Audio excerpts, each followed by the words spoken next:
How about Ralphie May passing away? Yeah, Ralphie. Such a shame.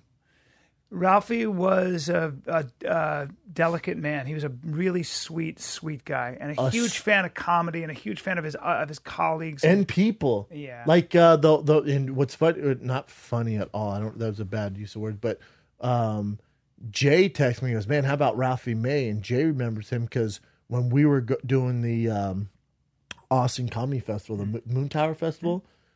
Before I went on, Jay had a long conversation with him. We were on the same plane with him. Yeah, we were on the same plane. But then when we were out there, I did a show, and he was, obviously the headliner, and he was a guy who was I don't know Ralphie really. We had some conversations, but he was always super supportive of me, which in the comedy world, a lot of people are supportive, but then a lot of people are like, fuck that guy. And Ralphie wasn't like, fuck that guy. No, not at all. So when I saw him, like, not at all. In fact, he was going to come do the podcast. What a shame, man.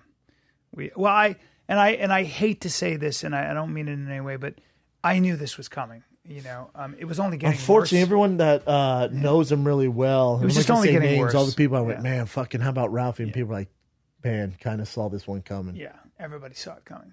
It was just the thing so talented, that was troublesome. Such a good guy. What's troublesome is obviously he has two kids, two daughters, which that fucking sucks. But the other thing is, probably a few months ago, I was at the Laugh Factory before I went on. I went, oh, how is it? And they went, Ralphie fell asleep on stage or something like that, nodded off on stage. Yeah, I think there was medication involved.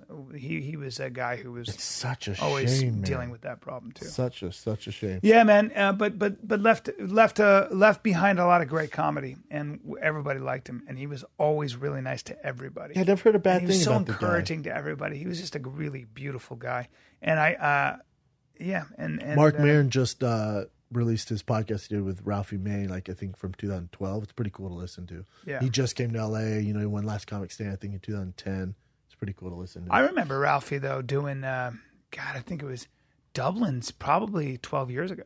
Ralphie was a young guy doing stand-up and killing it back then. They say he moved out here, and I think he was sleeping on Jay Moore's floor. He was like probably 17 or 18. Yeah, I remember literally probably 15 years ago, Ralphie was killing crowds. I mean, he was funny as shit. Monster. Yeah. Monster. I remember watching his specials. Yeah. Super monster. Always funny. Always great. Always working. Always touring.